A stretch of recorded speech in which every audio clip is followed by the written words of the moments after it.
Good evening, I'm Jesse McCall, live from Tri Young Studios.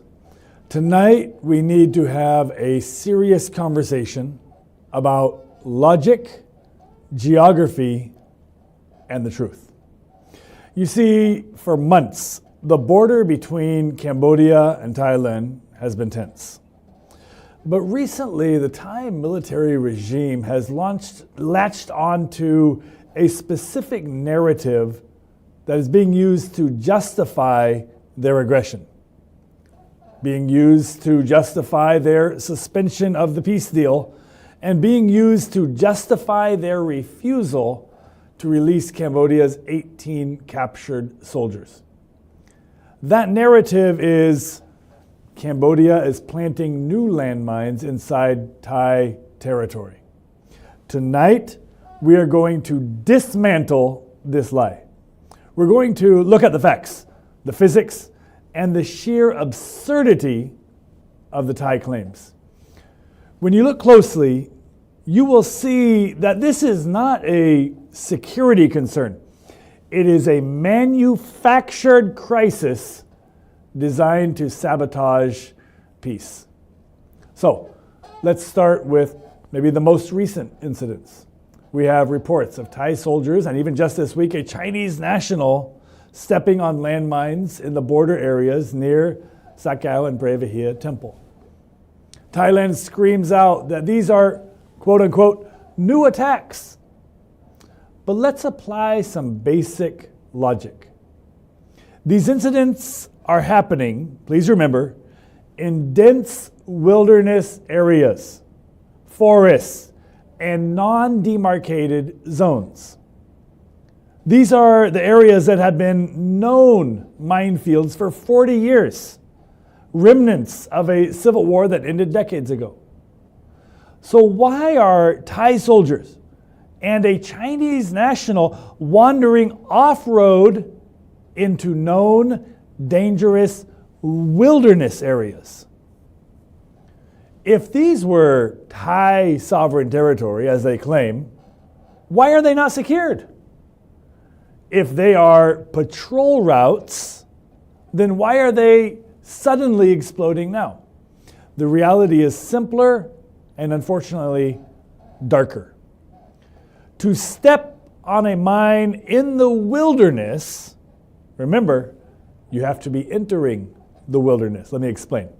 These injuries suggest that Thai forces are encroaching into Cambodia territory, or, best case scenario, are operating in the non-demarcated gray zones where they also have no business being. They're tripping over the ghosts of the past while trying to redraw the map of the present. So let's take a look at the timeline. This is where the Thai narrative falls apart completely. Do you remember July? In July, we had 5 days of intense kinetic conflict. Thai troops were actively maneuvering, attempting to cross into Cambodia territory, positioning heavy artillery and engaging in firefights. During 5 days of active combat, with Thai troops moving aggressively, there were zero reports of Thai soldiers stepping on quote-unquote new mines. Yet now, months later, during a ceasefire when everyone is supposed to be staying put, remember, this is part of the ceasefire agreement, all soldiers must stay put. Suddenly, Thai soldiers are losing their legs. Are we to believe that during the war, the ground was safe, but during peace, suddenly the ground is deadly? No. The logical conclusion is this, listen carefully. During the fighting, they stuck to known paths. Now, because there's a ceasefire and there's supposed to be no troop movement, now they are sneaking through the wilderness. Let me say it again. During the 5 days of fighting, there were zero reports of landmine incidents because soldiers were sticking to the known paths. Then there was a ceasefire agreement. And the ceasefire agreement says no troop movements. And suddenly we're having all of these landmine incidents. It's because Thai soldiers are sneaking into the wilderness, going off of the known paths and sneaking into the wilderness, which are known minefields. Basically, they're conducting covert patrols into new areas to expand their territory. And they're walking into old minefields that have lain dormant for decades. They're not the victims of a new attack. They're victims of their own encroachment. But Thailand doesn't just claim that these are new mines. Now over the last few months, we've seen them try to prove to the public and to the media that these are all new mines. And this is where their quote-unquote evidence becomes a humiliating farce for them. First of all, there was the pinned mines debacle. A few months ago, the Thai military held a press conference. They proudly displayed a table full of newly discovered, what they called newly discovered PMN2 mines that they claimed that Cambodian soldiers had just recently planted in Thai territory. It was a terrifying display until a reporter looked a little bit more closely. The mines still had the safety pins in them. Yeah, let me repeat it. The safety pins were still in the mines. No soldier in the history of warfare plants a landmine with a safety pin still in it. If there's a safety pin, it renders the weapon useless, becomes a paperweight. So why at this press conference in Thailand were the pins still in? It's not difficult to understand because they were taken from a Thai stockpile, placed on a table, and used for a photo op. They forgot to stage the quote-unquote crime scene correctly, and it became a humiliating exposure of their own lie. Then also, of course, we have the magic tractor incident. Yeah, the magic tractor incident. That was a couple months ago where there was a quote-unquote demining operation in Thailand, and we saw footage of a Thai military tractor plowing a field to clear it from mines. And then after the Thai military tractor plowed the field to clear it from mines, then there were deminers walking behind the tractor to search for mines. Hold on. Think about that logic. If you plow a minefield with a tractor, the tractor blows up. You don't plow before you demine. You demine so you can plow later.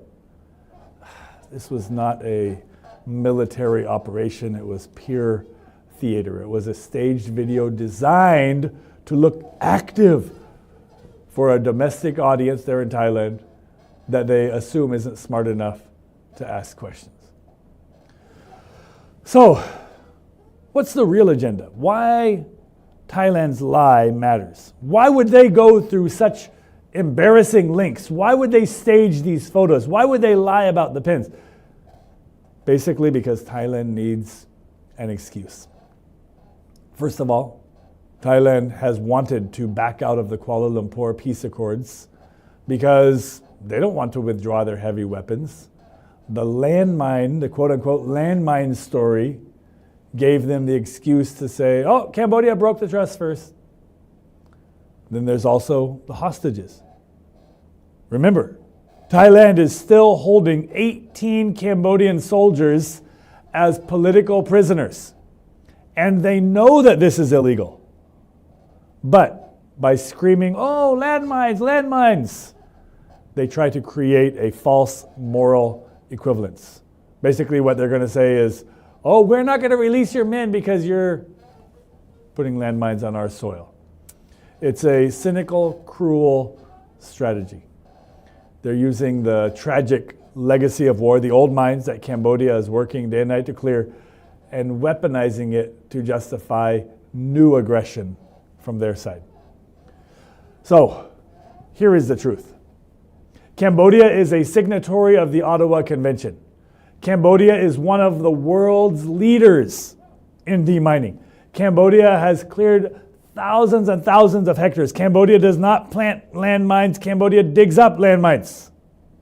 But Thailand is a nation that is governed by a military that needs conflict to survive. Dig into it for yourself. Read between the lines yourself. The Thai military are wandering where they shouldn't be, stepping on the history that they refuse to acknowledge, and blaming Cambodia for their wounds. So, we call on the world to look at the pins and the mines at the press conference, look at the magic tractors, look at the timeline.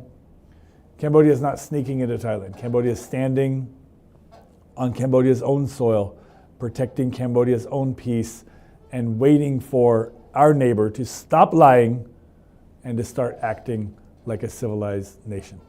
Thank you, peace lovers around the world, wherever you are, for joining us. We'll be talking to you again very soon. Thank you for watching.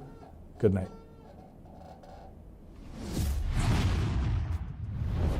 ត្រយ៉ងនាំសារពិតគ្រប់ទីកន្លែង